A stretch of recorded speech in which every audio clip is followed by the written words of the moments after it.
नमस्कार, मैं हूं आपके साथ अंजना शर्मा और आप देख रहे हैं वर्तमान युग। तो आइए शुरुआत करते हैं आज की खास खबर से। राजीव गांधी सरकार के विपरीत अब 90% राशि गरीबों तक पहुंचती है। प्रसिद्ध अर्थशास्त्री भल्ला ने मोदी सरकार के बारे में कही ये बात। प्रसिद्ध अर्थशास्त्री सुरजीत भल्ला ने कहा कि वर्तमान सरकार में सरकारी वितरण प्रणाली में काफी सुधार हुआ है और स्थिति पहले जैसी नहीं है। उन्होंने कहा कि राजीव गांधी की सरकार के समय वितरण प्रणाली में काफी अंतर था। राजीव गांधी ने खुद इस बात को माना था कि उन्होंने 1995 में दिए एक साक्षात्कार में कहा था कि गरीबों के लिए जो 1 रुपया भेजा जाता है उसमें सिर्फ 15 पैसे उन तक पहुंचते हैं, बाकी पैसा बिचौलिए उड़ा ले जाते हैं। इस स्थिति में अब बदलाव आया है। अब सरकार द्वारा भेजी गई 90% से अधिक राशि गरीबों तक पहुंच रही है। सुरजीत भल्ला प्रधानमंत्री के आर्थिक सलाहकार परिषद के सदस्य और अंतर्राष्ट्रीय मुद्रा कोष के कार्यकारी निदेशक रह चुके हैं। उन्होंने एक साक्षात्कार में कहा कि वर्तमान सरकार ने प्रौद्योगिकी का अधिकतम उपयोग करके लाभार्थियों तक कल्याणकारी योजनाओं का लाभ पहुंचाने में चमत्कार कर दिखाया है। पिछले कुछ वर्षों में वितरण प्रणाली में अभूतपूर्व परिवर्तन आया है। आज लाभार्थियों को आवंटित धनराशि का 90% से अधिक हिस्सा मिल रहा है।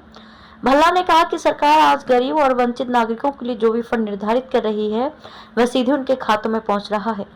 खाद्य सुरक्षा अधिनियम की शुरुआत 2013 में की गई थी और उस समय लगभग 20 से 25% आबादी को इसका लाभ मिल रहा था।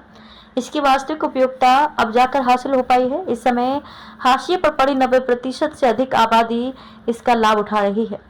भल्ला ने पूर्व कांग्रेस अध्यक्ष राहुल गांधी के नेतृत्व को लेकर भी बात की। उन्होंने कहा कि राहुल गांधी का नेतृत्व पिछले कई उदाहरणों के कारण संदिग्ध बना हुआ है, जब वे प्रभावी निर्णय लेने में विफल रहे हैं। भल्ला ने कहा कि नेतृत्व बहुत बड़ी चीज है। राहुल गांधी के बारे में कोई सबूत नहीं है कि वह प्रभावी नेता होंगे या नहीं। 2013 में उन्होंने अपनी ही सरकार का अध्यादेश सबके सामने फाड़ दिया था। नेता ऐसा नहीं करते। प्रसिद्ध अर्थशास्त्री ने कहा कि 2014 से पहले के विपरीत चुनाव अब योग्यता के आधार पर होते हैं। इस समय विपक्ष का चेहरा कौन है, मैं किसी को नहीं दिखता। विपक्ष में 50 चेहरे हैं। भाजपा का एकमात्र चेहरा पीएम मोदी है। ये भी एक कारण है कि भाजपा अच्छा प्रदर्शन करेगी। सुरजीत भल्ला ने कहा कि कांग्रेस पार्टी अपनी दयनीय स्थिति के लिए खुद जिम्मेदार है। एक खास वर्ग को खुश करने की बार बार की कोशिशों से उसे कोई फायदा नहीं हुआ। जब उनसे पूछा गया कि क्या मुस्लिम तुष्टीकरण की राजनीति ने कांग्रेस को क्षति पहुंचाई है, तो उन्होंने इससे सहमति जताई। खबरों में अब तक के लिए बस इतना ही। फिर होगी आपसे मुलाकात कुछ ऐसी ही खास खबरों के साथ। तब तक के लिए नमस्कार और देखते रहिए वर्तमान युग।